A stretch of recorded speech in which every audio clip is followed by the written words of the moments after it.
viewers, today we have special guest Joost to tell us about the latest progress on the Canopy. Joost has done an amazing job. I don't know if you can see those super sexy bolt covers and also the super sexy striker plates and the awesome gas struts. That's right, viewers, we have doors with gas struts now. It's wild. So Joost, would you care to tell us like how you got to this point and the challenges you faced along the way?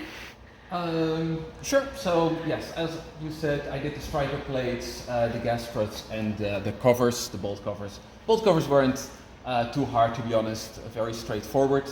I guess the hardest part here were probably the striker plates. So a couple of things. Bending them is actually quite a challenge, and initially I tried to bend them basically exactly according to the specifications, but in general it tends to not bend quite enough. So in the end, what seemed to work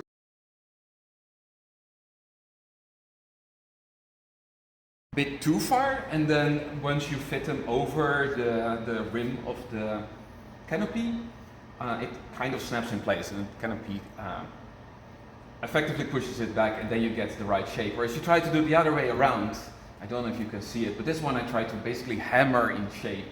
That did not quite work out, and you can still see the results of the hammering. So, yeah, definitely do the bending first and then just snap it into place rather than trying to bend it over, because that, at least for me, didn't quite work out.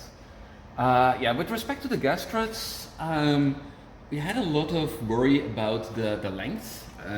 We did them last because we thought we didn't know how far we could bend them, and we weren't quite sure because we weren't able to compress the gas struts manually.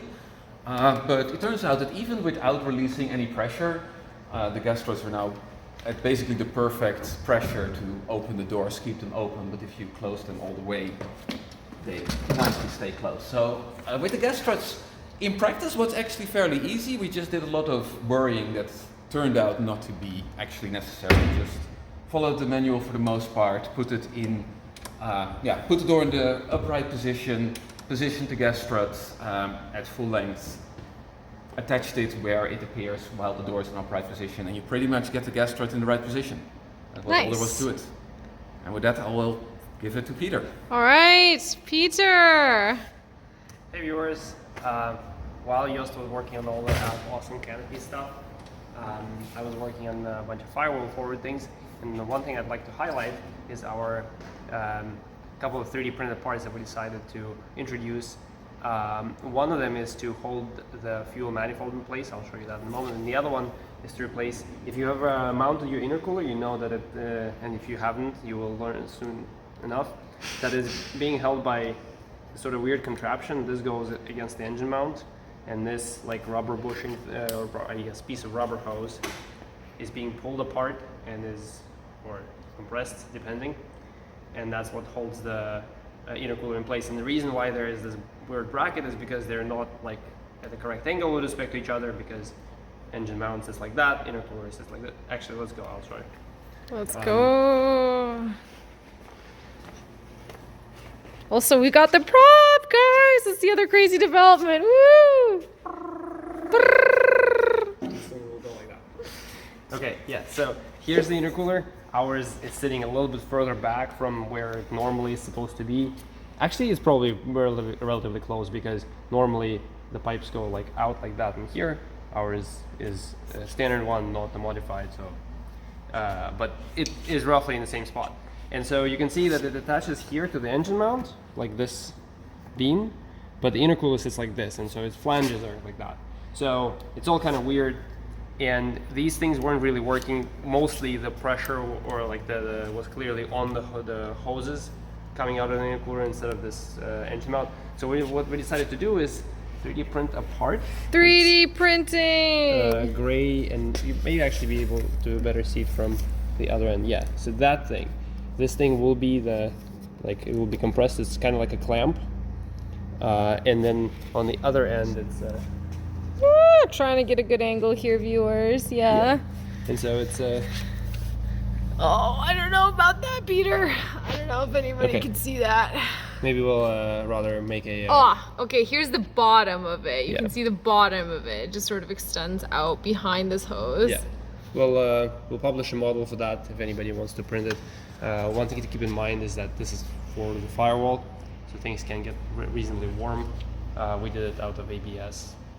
Maybe we will redo it out of even more thermally stable plastic. And then the other part that we printed here was this holder for the fuel manifold.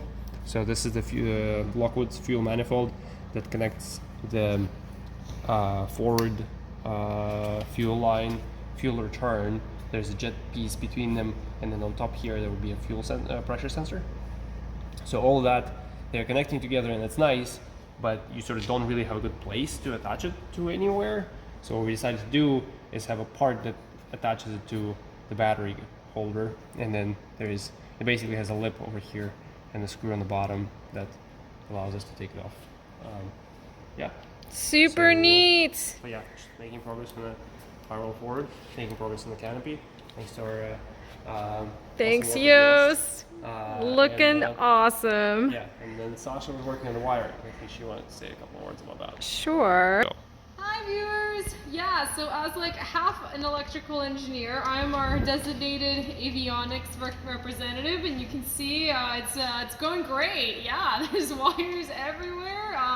I've labeled things, so far that's good. We haven't really had any major screw-ups yet, but a lot of the avionics is just making sure the wires are sorted and are going into the right places and are not doing random things. So yeah, I haven't really finished a whole lot. Like, I've mostly finished like figuring out where things are supposed to go, and like one of the things we're doing, like the VPX can't accept a gauge over a 14, and we use like 12 gauge for our wingtip lights, we use 12 gauge for the pitot heat, we use 12 gauge for the beacon because I was obviously super overkill, and now we have to like have these like extensions. Like, you don't have to do the extensions, you could like trim the 12 gauge strands up until they fit into a 14 gauge pin, but that's kind of like, I don't know, I feel like this is a little less janky, this is the solder sleeve. So yeah, it's going, guys. Really, the thing with the avionics is it looks cool when it's all finished, and in the process it just doesn't look all that cool. The only other thing I'll show is like this other awesome 3D printed part by Peter to like have our things rest on top of each other, where we have our, you know, GAT29 sitting on top of our GEA 24, which sort of helps with like space and yeah, it's supposed to sit like that. Yeah, so that's pretty cool. And then underneath that there's going to be the intercom. Yeah, so these rivnuts that stick up are the mounting point for the intercom. Yeah, so it's going. Hopefully we'll give a more detailed update next time. You guys saw our laser cut panel, so that was the other big accomplishment. And yeah, we mounted the prop, only to find that the cowling that we mounted with a jig and cut and fit with a jig was not quite to the right size, so it interferes with the prop, which isn't amazing, but we think we have a solution, and we'll definitely feature that in our next video once we know it works. Yeah. So hope you guys are doing well. Thank you for watching, and those are all the updates. Thanks again to Joost for all his hard work. Thank you very much for watching. Yeah, thank you for watching. See you next time. Bye.